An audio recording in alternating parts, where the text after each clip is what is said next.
Here's the reality no one prepares men for. Women judge you on behaviors you never realized mattered, and they lose respect for mistakes you didn't know you were making. That's why so many men only understand women after the damage is already done.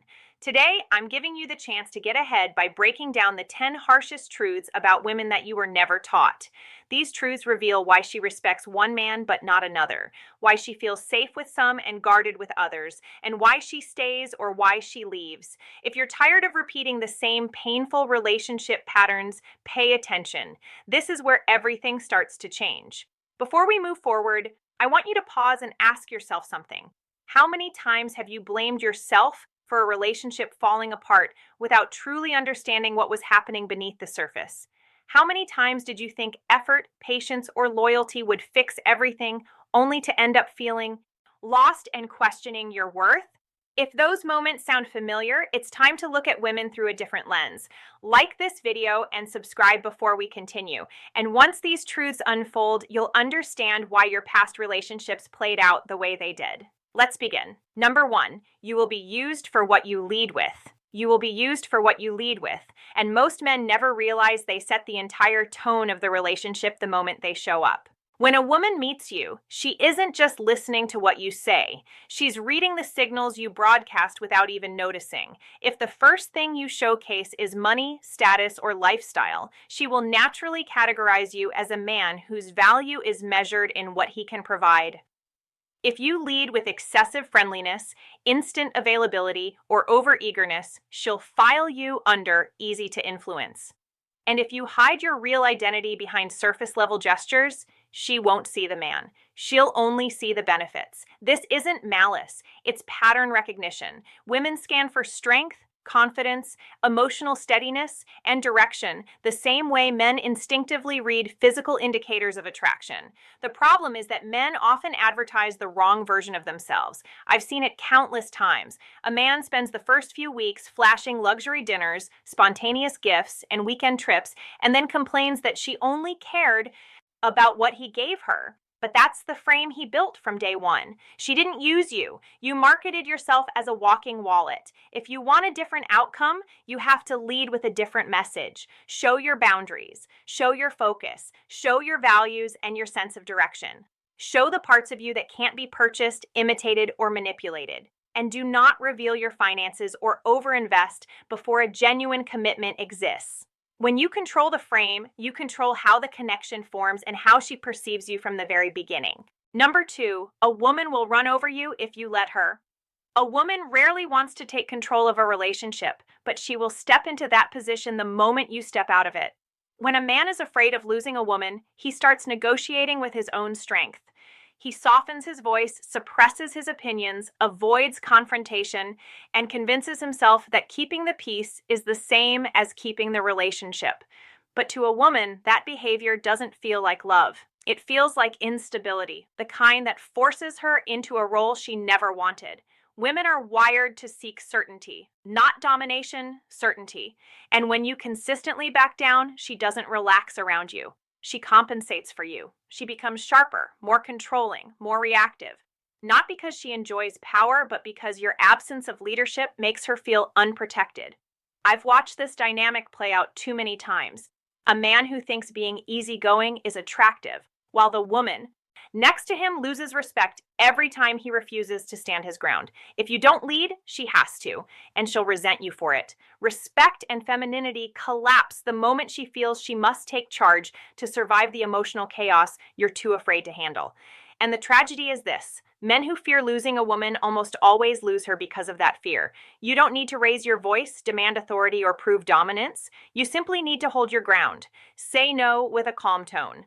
Don't run after every disagreement trying to patch the moment with desperate comfort. Set standards for how you expect to be spoken to and how you handle conflict. Power in a relationship doesn't disappear. It's handed over. Your job is to stop giving it away. Number 3, nice guys usually finish last. There's a difference between being a genuinely good man and being the kind of nice guy who constantly performs kindness to earn approval.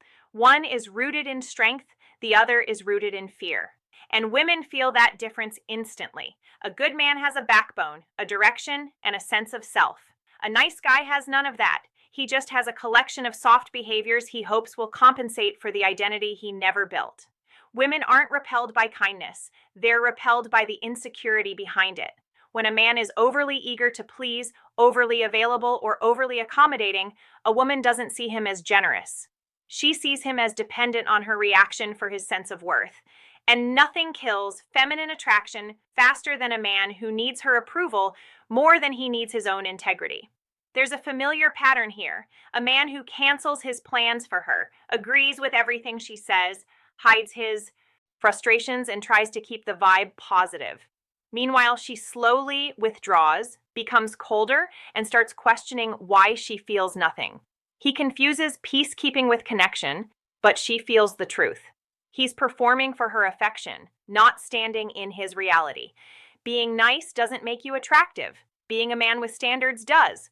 Women often return to a nice guy only after they're exhausted from the chase, not because they're drawn to him, but because he feels safe and predictable. That's comfort, not desire. And you never want to be the man she chooses out of fatigue. If you want respect and attraction, stop over-giving, stop over-explaining, and stop being scared to disagree. Confidence isn't loud. It's the ability to hold your position without trembling. When you respect yourself, she finally has a reason to respect you too. Number 4, most women struggle to empathize with men. Women grow up hearing one message about men. They're strong. They don't break. They don't feel the way we do. And because of that, many women move through adulthood assuming men are emotional fortresses, unshakable, self-contained, and always fine. So when a man finally opens up, not with structure, but with raw overwhelm, some women don't lean in with comfort, they step back with confusion. To them, a man's emotional collapse doesn't signal vulnerability. It signals instability. This isn't cruelty, it's conditioning. Women aren't taught how to hold a man's emotional weight. They're taught to rely on his. So when he unloads in a way that feels directionless, she doesn't know what to do with it. I've watched it unfold countless times. A man finally shares his fears, anxieties, or uncertainties, hoping it will bring them closer. But instead, she grows distant, less attracted, even irritated. Not because she doesn't care, but because she feels unsafe when the person she depends on suddenly needs her to be the anchor. She wasn't cold. She was never trained to hold a man's emotions. And here's the trap. When men confide without structure, they don't create intimacy. They lose respect. Vulnerability is powerful, but only when delivered from a place of clarity rather than collapse. This means you need a support circle that isn't centered on your partner, mentors, brothers, purpose-driven spaces where your emotions can be processed without destabilizing your relationship. And when you do choose to share with a woman, do it with intention. Here's what I'm feeling. Here's why. And here's what I'm doing about it. That makes you human, not fragile. She doesn't lack empathy. She lacks the training to carry emotional chaos. And it's your job to share your truth in a way that builds connection, not pressure. Number 5, women often chase emotionally unavailable men. When a man is distant, unpredictable, or hard to read, most women won't admit it, but something in them becomes activated. Not because they enjoy chaos or toxicity, but because emotional unavailability triggers 4 deep psychological mechanisms: scarcity, challenge, forbidden curiosity, and ego validation. And those instincts operate far faster than logic ever will. Scarcity makes her think, if he's this selective, he must be valuable. The challenge whispers, I want to be the one who breaks through. The forbidden element adds an electric thrill. She knows he's not ideal, which makes him even more intriguing. And then ego steps in. If I can make him open up, it means I matter more than the others. By the time she realizes what's happening, she's already investing in someone who gives her just enough to stay hooked, but never enough to feel secure. I've seen this countless times. A woman leaving a grounded, consistent man for the one who barely texts back, thinking she's chasing chemistry when really she's chasing validation. She didn't fall for him. She fell for what winning him would mean about her. Here's the trap for men. Some try to mimic this behavior, thinking coldness equals attraction. It doesn't. It only creates confusion and emotional games that eventually backfire. What truly draws a woman is a man who is emotionally grounded, present but not needy, warm but not dependent, interested but not orbiting her life. A man whose mission stays bigger than his desire for her attention naturally embodies the kind of steadiness women find irresistible. She isn't chasing pain, she's chasing the feeling of earning a man she perceives as valuable. Your job is not to play hard to get, it's to be a man whose depth requires effort to access. Not because you're guarded, but because you're focused. Number 6, women will test you constantly. A woman's tests aren't acts of malice. They're emotional checkpoints, quiet ways of asking, can I trust the man you claim to be? And whether she realizes it or not, she will test you in 5 very specific ways: compatibility, trustworthiness, confidence, genuine interest, and boundaries. Each one reveals how stable, reliable, and grounded you really are. Sometimes the tests are small. She challenges your opinion, shows up late, or tosses a light remark to see how you react. Other times, they are more subtle. She becomes slightly distant to gauge whether you'll panic, or she pushes a limit to see if you'll enforce your standards. These moments tell her everything she needs to know, not about your words, but about your backbone. Every test is her asking, are you who you say you are? The mistake men make is reacting emotionally, lecturing, or taking it personally. The moment you overreact, you confirm her worst fear, that your confidence is only a performance. But when you respond calmly without irritation or fear, you communicate something far more powerful, that you're steady, even when the emotional wind shifts. If she disrespects you, you don't explode. You call it out directly without drama. If she pushes your boundaries, you don't negotiate them away. You hold them. Consistency matters more than charm, and actions matter more than explanations. Testing isn't about drama, it's about safety. A woman relaxes when she sees you won't collapse under pressure. She becomes more feminine, more open, and more trusting. And when you pass her test by staying grounded, you don't just earn her respect, you earn her trust, which is the foundation of everything she will ever give you. Number 7, the core need behind every woman is security. Every desire a woman has in a relationship, from wanting consistency to craving confidence to valuing honesty, leadership, and emotional steadiness, is really a different expression of one fundamental need: security. When a woman feels secure, she softens. When she doesn't, she hardens. And most men misunderstand this shift as moodiness, when in reality, it's her nervous system responding to instability. Security comes in 4 forms. Financial security asks, can I build a future with you without living in fear? Emotional security asks, do I know where I stand with you, or do I have to constantly guess? Physical security asks, would you protect me if the world got dangerous? Relational security asks, are you consistent, or do your feelings disappear when things get inconvenient? When any of these break, attraction breaks with it. You see this dynamic everywhere. A woman choosing the dependable man over the thrilling one, not because she's lost her sense of adventure, but because she knows excitement can't pay the cost of instability.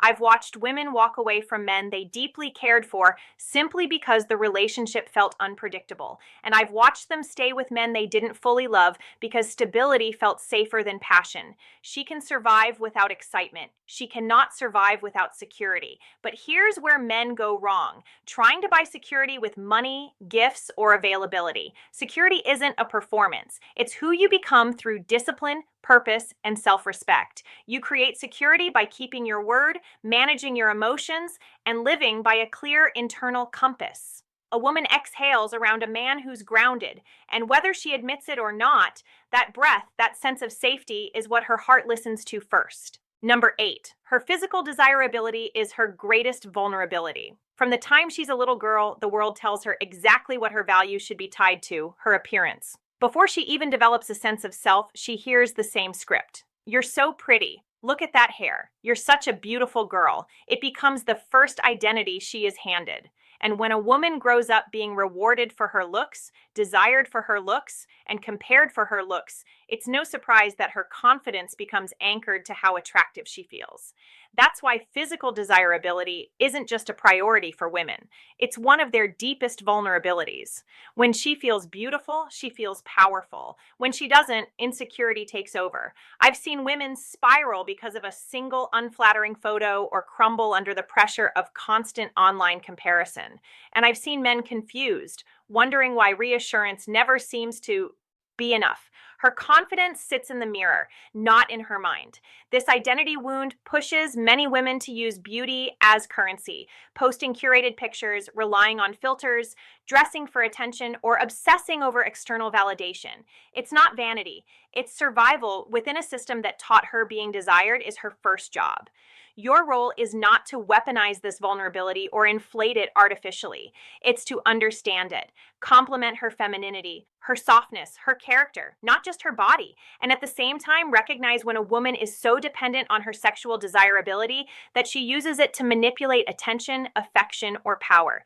Beauty is a pressure women carry more heavily than men realize, and the more you understand the weight of that pressure, the less confused you'll be by her insecurities, her behaviors, or her need for reassurance. Number 9, attention is a woman's emotional currency.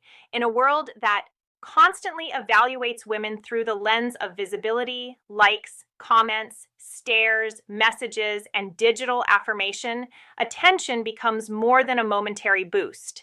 It becomes emotional currency. And for many women, how much attention they receive quietly determines how valuable, attractive, or relevant they feel that day.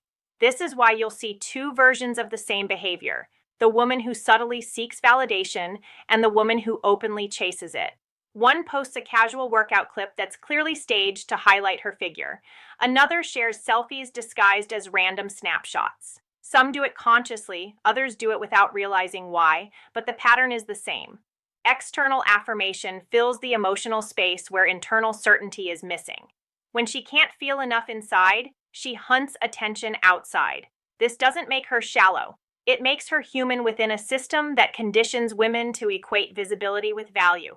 But for men, the danger comes when you try to compete with the entire internet.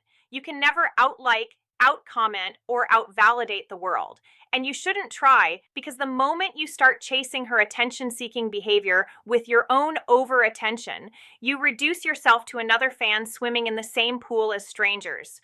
Your job is to observe the difference between a woman who enjoys attention and a woman who is owned by it. One can build a healthy relationship. The other will drain you with endless insecurity, comparison, and emotional volatility. Use your attention intentionally, not constantly. Reward what aligns with your standards, challenge what crosses your boundaries, and decide for yourself what kind of online behavior you're willing to accept. Then stand by it.